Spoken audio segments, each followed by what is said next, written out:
오늘 오후에 오신 모든 분들에게 하나님의 축복과 보호와 은혜와 평강이 함께 하시기를 축원합니다. 사람들은 망한다는 말 싫어합니다. 나는 망하게 되었다. 기왕이면은 잘 된단 말을 좋아하지, 망한단 말, 이 부정적인 말 듣고 싶지 않고 하고 싶지가 않습니다. 그런데 오늘 저와 여러분이 읽은 이 성경 본문 속에서 이사야는 나는 망하게 되었다 이렇게 말을 합니다. 이사야 선지자가 매우 부정적인, 자기 자신에 대해서 부정적인 말을 내뱉는 걸 볼 수 있습니다. 그러면 왜 이사야 6장에서 이 말을 하냐는 거예요.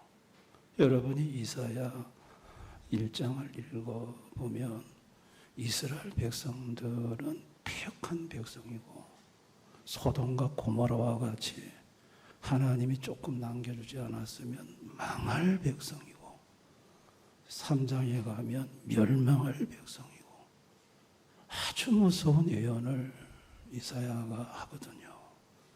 그러면 그때 자기가 망하게 되었다고 말을 해야지.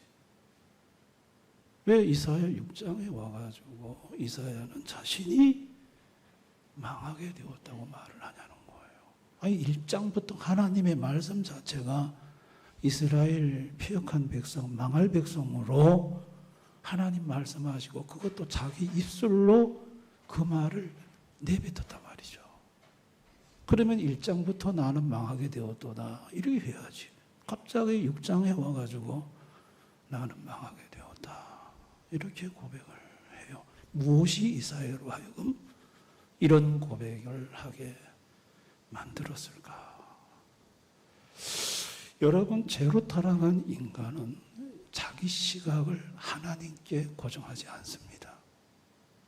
죄로 타락한 이후에 인간은 자신의 시각을 자기 자신의 조그만 의에다가 고정을 하거나 자기보다 못한 사람들, 죄인들, 그런 사람들한테 자기 시선을 고정하고 자기의 작은 의를 가지고 자랑하고 나는 이 작은 의 때문에 나는 잘 될 것이다.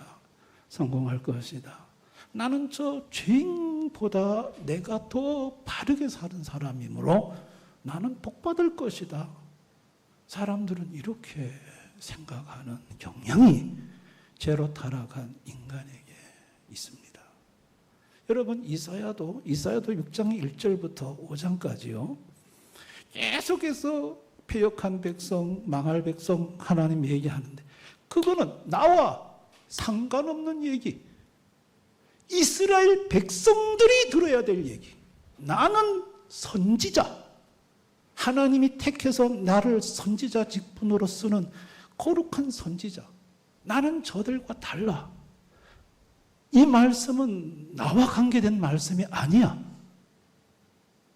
이사야는요, 이스라엘 백성들한테 참혹한 예언을 퍼부면서 자기 자신은 거기와 관계없는 것으로 생각하다가 이사야 6장에 와서 우시야 죽던 해에 만군의 여호와께서 이사야 앞에 나타났어요.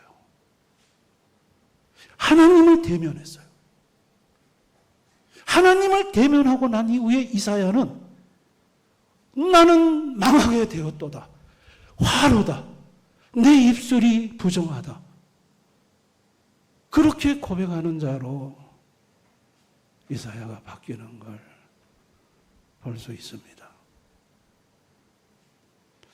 이사야가 하나님 앞에 섰을 때 비로소 자기의 부정한 입술, 추악하고 더러운 입술을, 자기 죄를 볼 수 있었고 이스라엘 백성만 죄인이 아니라 자기가 하나님 말씀을 대언하지만 자기 또한 망할 죄인이라는 것을 이사야는 깨달은 거예요. 여러분, 이사야 앞에 나타난 만군의 여호와, 그분은 누굴까요? 자, 우리가 여기서 삼위일체, 저는 삼위일체에 대해서 굉장히 깊은 이해를 이번 기회에 갖게 되었어요. 이거는 제가 한 몇 주 후에 여러분한테 제가 가졌던 이 삼위일체에 대한 깊은 이해를 우리 성도님들한테 한번 설명할 기회를 갖겠습니다. 여러분, 이사야 앞에 나왔던 만군의 여호와는요, 삼위 하나님이에요. 하나님은 구별되지만 구분되지가 않아요. 이 의미도 나중에 설명드리겠습니다.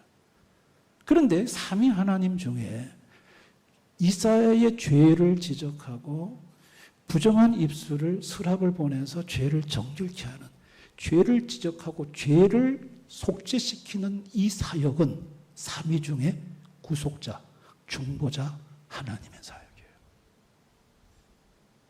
이분이 바로 중보자이신 예수님의 사역이에요.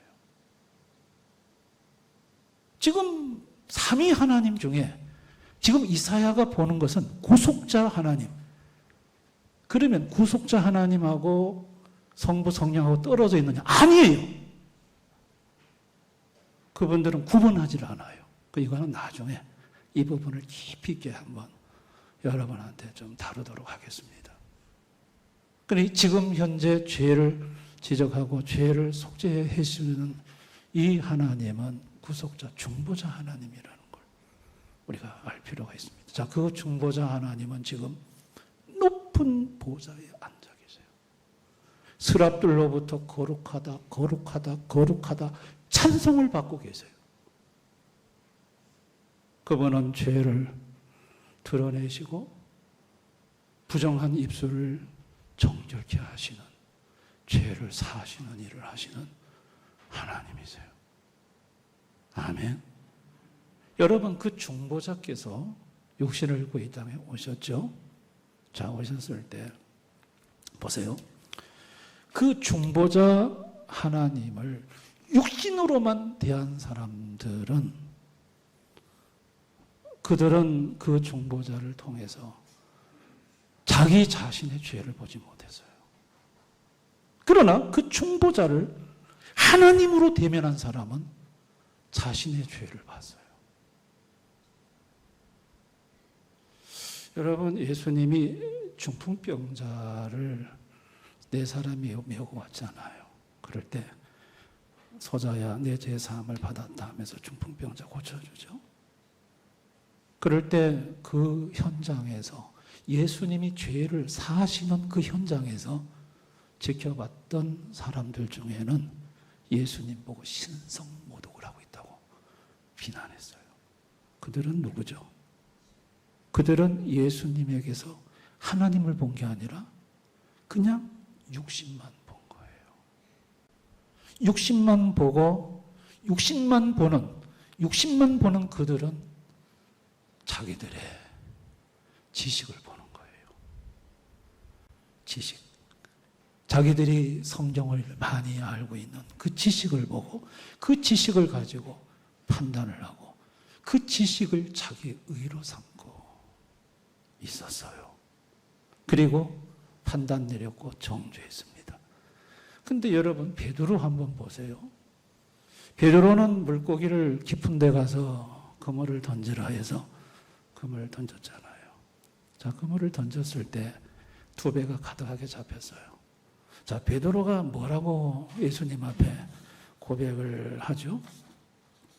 자, 누가복음 5장 8절 한번 다 같이 읽어봅니다. 시작. 시몬 베드로가 이를 보고 예수의 무릎 아래서 엎드려 이르되 주여, 나를 떠나소서, 나는 죄인이로소이다. 자, 보세요. 베드로는 지금 누구를 본 거예요? 육체를 입으신 예수 속에서 하나님을 본 거예요. 하나님 존전에서 베드로는 자신이 추악한 죄인이란 걸 안 거예요. 똑같은 예수님인데 어떤 사람은 그 속에서 하나님을 보고 어떤 사람은 그냥 인간 예수를 보는 거예요. 여러분, 겸손이라는 것은요, 자, 겸손이라는 것은 지식이에요. 성경이 말하는 지식은 칼빈이 얘기하기를 존재라고 하고 있어요. 존재에 대한 지식이다. 하나님에 관한 지식은 동의가 아닌 존재라고 얘기를 했어요. 저는 이 말에 굉장히 동의합니다. 자, 우리가 하나님에 대해서 우리가 성경은 지식으로 표현을 합니다. 왜 지식으로 표현하냐면 계시의 성격을 갖고 있기 때문에 그래요. 성경은 계시의 성격을 갖고 있기 때문에 지식으로 표현하는데, 사실 성경의 하나님에 대한 지식은 하나님의 존재를 가르쳐요. 존재를 가르쳐요. 자, 이 존재 앞에 섰을 때, 그 인생은 자기가 죄인임을 깨닫게 되고, 죄인임을 깨닫는 사람은 겸손해져요.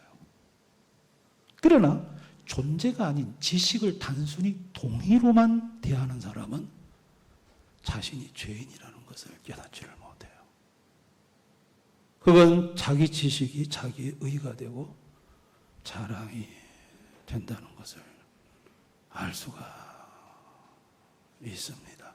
그래서 진정한 겸손이라는 것은 하나님, 예수님을, 성경에 대한 하나님에 대한 지식을 동의가 아닌 존재로 대할 때, 그 존재 앞에서 비로소 인간은 자신이 죄인임을 깨닫게 되고 겸손해질 수가 있다는 얘기입니다.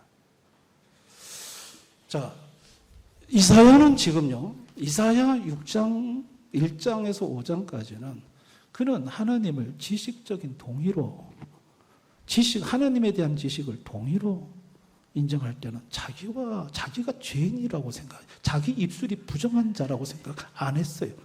그런데 6장에 와서 하나님에 대한 그 지식은 동의로 대하는 게 아니라 존재로 대해야 된다는 걸 하나님의 존재를 보고 이사야는 알게 되었고, 그 존재 앞에서 이사야는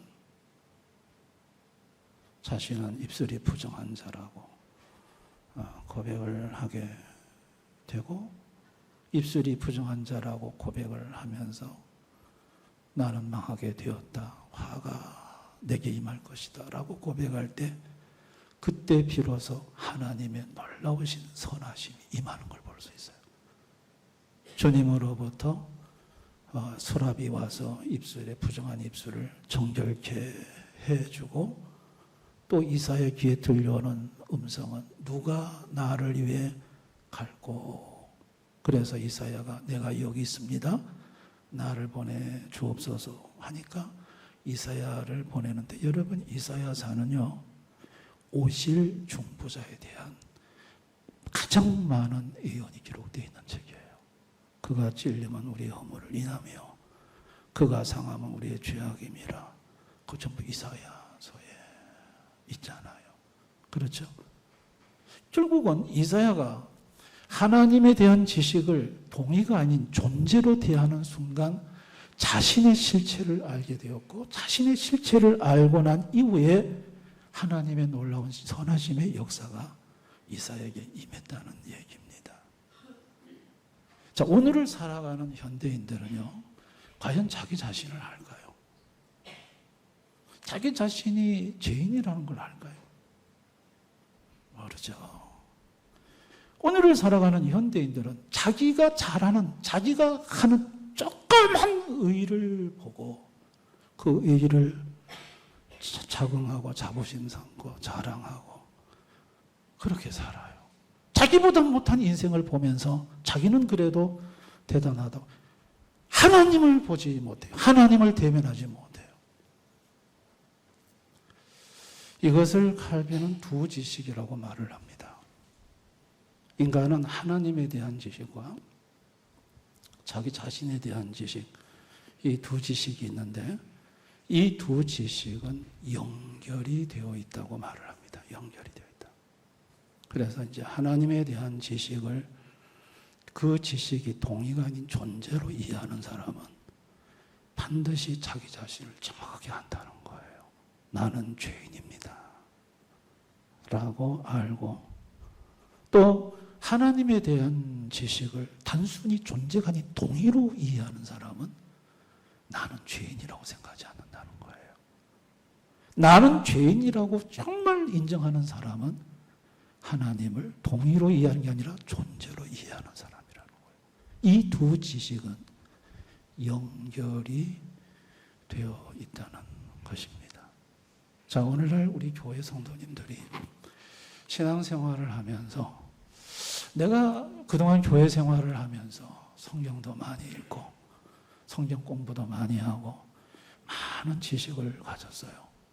근데 그 지식이 단순한 존재에 대한 지식이 아니라 그동안 동의로 그 지식을 내가 대면해 왔다면 지식 자랑이 될 거예요. 나는 얼마나 많이 아는지 몰라. 나는 유식하고 박식해. 그러면서 그게 자기 의가 되고 내 자신이 얼마나 하나님 앞에 더러운 죄인인지를 모른다는 얘기예요.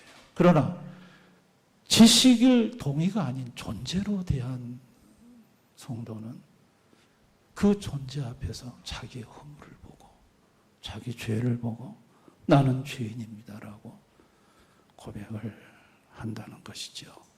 자, 하나님의 선하심의 역사는 어디서부터 시작이 되느냐? 바로 이사야가 하나님 앞에 그 존재를 대면하고 나는 망하게 돼 있다. 나는 죄인이라고 고백하는 그 순간부터 여러분 이사야는 하나님의 선하심의 역사가 그에게 죄도 사해지고 누가 나를 대신해서 갈고 누구를 보낼고 할 때 하나님의 역사가 이루어지듯이 그 성도에게 하나님의 역사가 일어난다는 것입니다.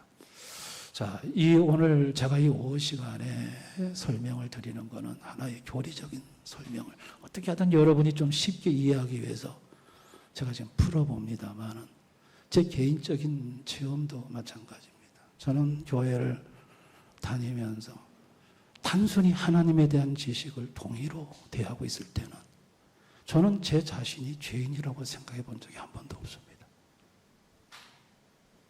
그러다가 교회를 중단하고 저를 찾아오신 예수님을 지식이 아닌 동의가 아닌 존재로 그분을 대면했을 때 저는 많이 울었습니다.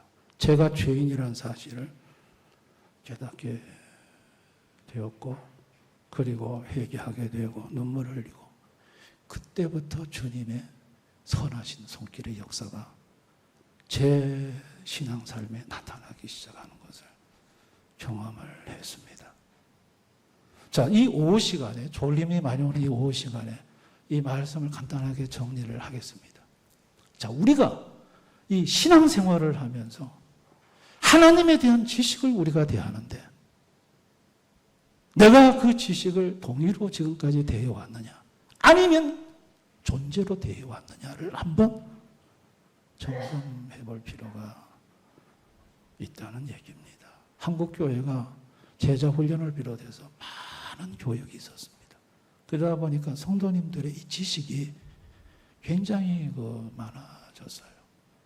근데 그 지식을 단순히 동의로만 받아들였지 존재로 받아들이지 않았다는 게 문제입니다.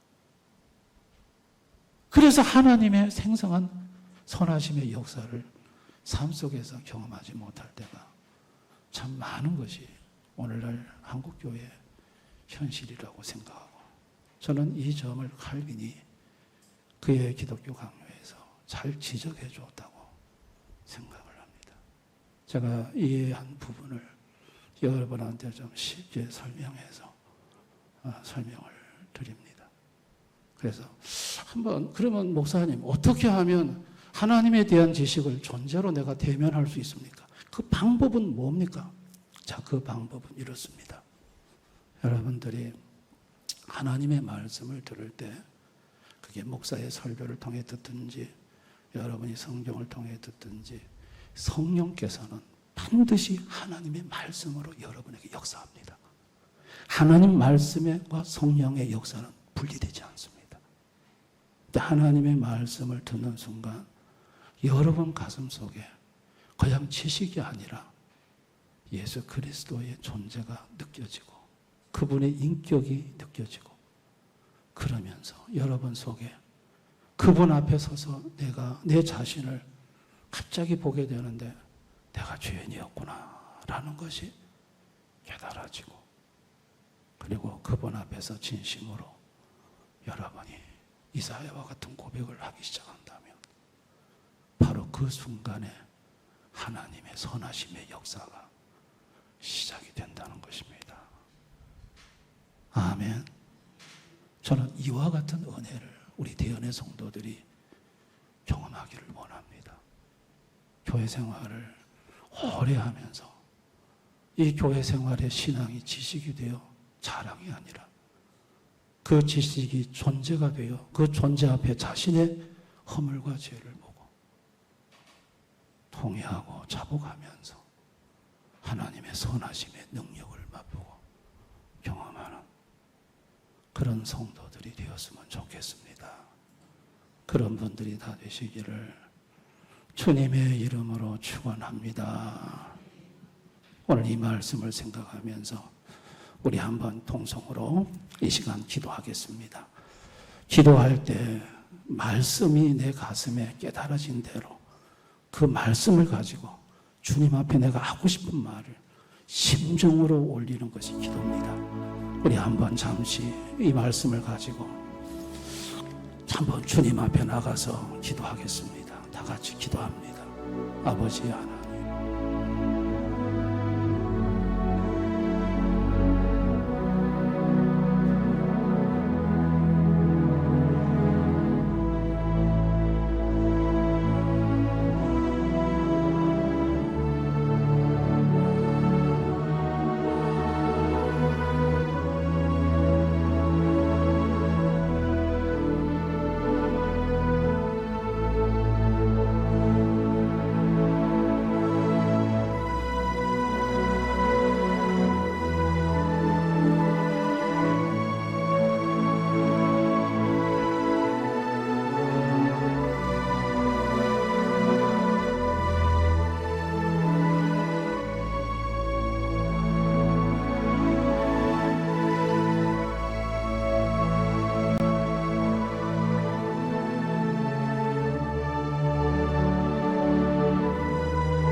오늘 이사야를 통해서 우리에게 교훈해 주시는 하나님의 교훈을 저희들이 가슴 깊이 한번 받아서 깊이 생각해 보기를 원합니다. 하나님은 계시로 우리에게 자신을 알리셨고 지식의 형태로 우리에게 주어졌는데 우리는 그것을 단순히 지식적 단순한 동의로만 대면하고 왔는지 그 지식을 인격적 존재로 대면하고 왔는지 한번 자신의 신앙을 돌아보기를 원합니다. 그래서 하나님에 대한 지식, 인격적 존재로 대면해서 그 존재 앞에서 나 자신의 허물과 죄를 보고 이사야와 같은 고백, 베드로와 같은 고백을 통해서 하나님의 놀라운 선하심의 역사를 경험하는 대연의 성도들이 되게 해 주시기를 원합니다. 아버지, 너무나도 중요한 것인데 이 중요한 가르침을 한번 자신에게 적용시킬 수 있는 은혜를 성령님께서 이 시간 역사해 주옵소서. 대연의 성도들이 말씀을 읽든지 듣든지 전부 다 그 말씀 속에서 예수 인격의 존재를 대면할 수 있게 해주시기를 원합니다. 예수님 이름으로 기도드리옵나이다. 아멘.